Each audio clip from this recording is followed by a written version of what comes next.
Hi everyone, welcome to Comcast Newsmakers. I'm Alexis Cairo. Our guest today is Angela Brown, who is the Executive Director of Craft Lake City. I was going to say Salt Lake City, well, Craft Lake City, same thing. Yes, well, we did name it after our favorite city in the country, right. Salt Lake City. Which, and Utah really does have a rich history of craft. So tell me about the organization. Why did you start it? Sure. So I grew up here in Salt Lake City, Utah, and growing up, my mother always instilled, a good belief about the power of creation and the power of making.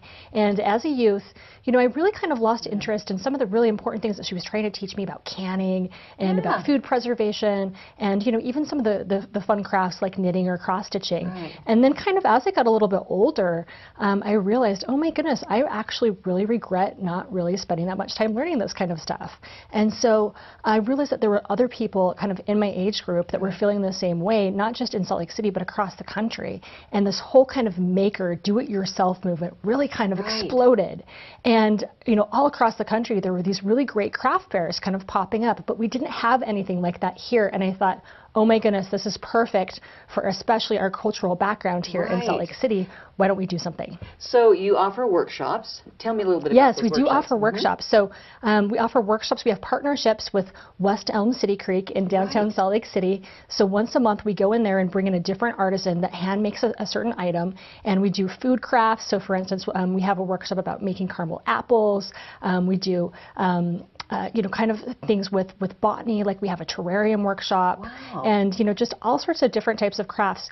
Now, we also have a partnership with the Natural History Museum of Utah. Right, I saw that. Tell me about that. And that's really fun. And that, again, kind of really incorporates the science and the STEAM, which is a buzzword that we hear around town, right? A STEAM? STEAM. Now, what does STEAM stand for? STEAM stands for Science, Technology, Engineering, and Math. Right. And there's a really important component of that in creating. And so we like to add an A in that STEAM acronym to call it from STEM to STEAM and add in the art elements. And so that's why we have that partnership with the Natural History Museum, is to kind of do more kind of crafts that are focused in that science and art realm. Right. And so what is sort of the ultimate, sort of the mission, I guess, of Craft Lake City? Yeah, so our mission is to elevate our creative culture through science, technology, and art, and just empower the local community to become part of the do-it-yourself movement and really learn how to make and create themselves. And who can participate? It's open to everyone, all ages. We have actually kids workshops that we're working on for 2015, and it's really something that parents can do with their children, or even just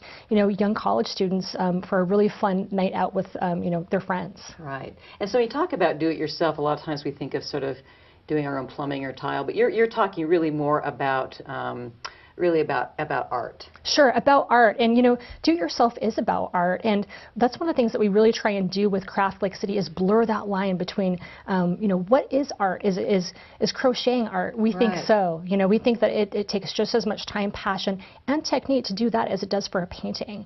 And so we like to have makers that do things like crochet or knitting right next to exhibitors that actually create paintings. And we do that once a year in a large festival at the Gallivan Center called our Craft Lake City DIY Festival, and that's where we have over 200 local makers that get together and sell their wares. It's really fun.